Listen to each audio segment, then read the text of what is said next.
Welcome back. As Black History Month comes to an end, a Black-owned coffee shop in South Minneapolis has a lot to celebrate. Heidi Wigdahl takes us to Sunbeam Coffee in this week's Behind the Business. When it's cold outside, Fred DuBose brings the warmth. I call our customers sun rays because they are like rays of sun. Fred opened Sunbeam Coffee as a bright spot for dark times. I've dealt with anxiety and depression, and going to a place that was familiar, where people knew who I was really important for me during that time.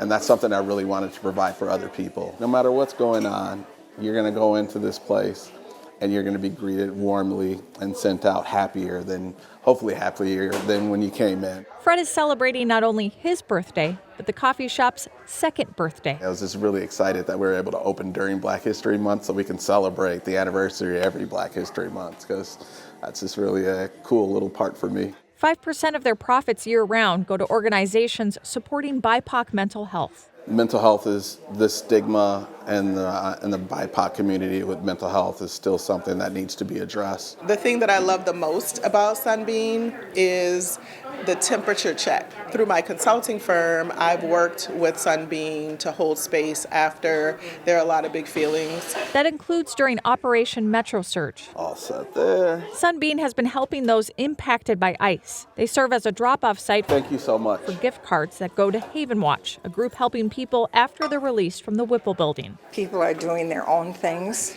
to help, and we want to support those people. It's overwhelming support, and which is beautiful. It's needed, but it's so heartwarming to see people come through. A place to brighten your day. In South Minneapolis, Heidi Wigdahl, KARE 11 News. Love that end shot. Sunbeam Coffee is located in the Standish Erickson neighborhood. It's in South Minneapolis, and it is open every day of the week. The end of an era is coming. D'Amico & Sons announcing its last two locations in Edina and Golden Valley are going to close next month, and the company will instead focus on their businesses in Florida. Here's Ian Russell. Life is full of moments, some good. What am I not gonna miss is probably easier. Some bittersweet. I'm not gonna lie, my heart's breaking. For nearly 7 years, Liz Renner has had plenty of good moments managing the Edina D'Amico & Sons. We've been a staple in the 50th and France community for over a couple of decades now. But in 30 days, this location, along with their store in Golden Valley, will have its final moment.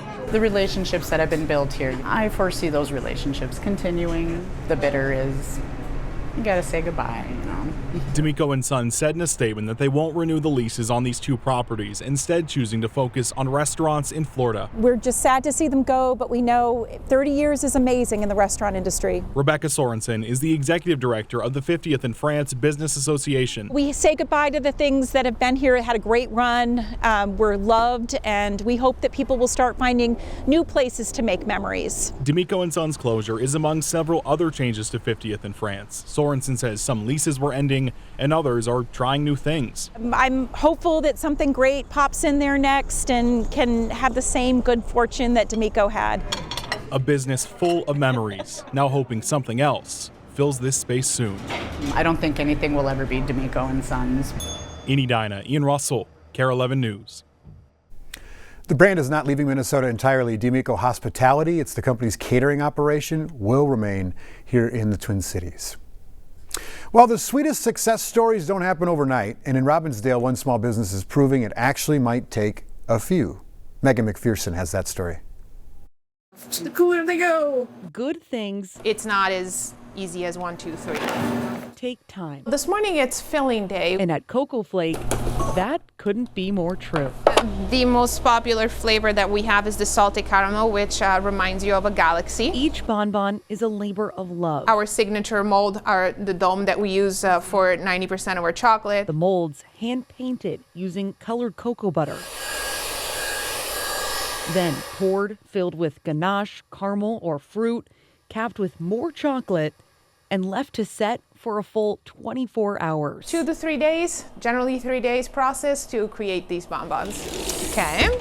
Denny Rain, originally from Italy, launched Cocoa Flake 3 years ago on Mother's Day. Look at these pretty chocolates, Jane. Her creations quickly caught local attention. Somebody went to Golden Fig and said, hey, you need to have her chocolate in your store. From there, she trusted me with my chocolate and started selling my product, and it got bigger and bigger. But growth hasn't come without challenges. So there's been days where I was at my desk, like grabbing my head and going like, why am I doing this?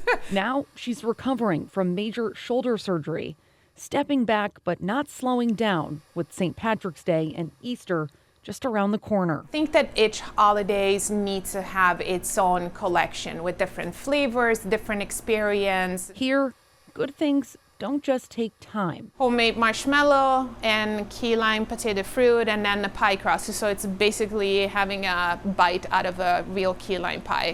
They're crafted that way. Very good. Megan McPherson, Fantastic. Glad you like it. KARE 11 News. Man, those look good. All right, right now, Cocoa Flake is selling its Easter chocolate bunnies, so you can get a hold of those. You can pre-order on their website right now to pick up April 3rd or 4th. The deadline to pre-order is March 25th. Stick with us. We got more news and weather coming up after the break.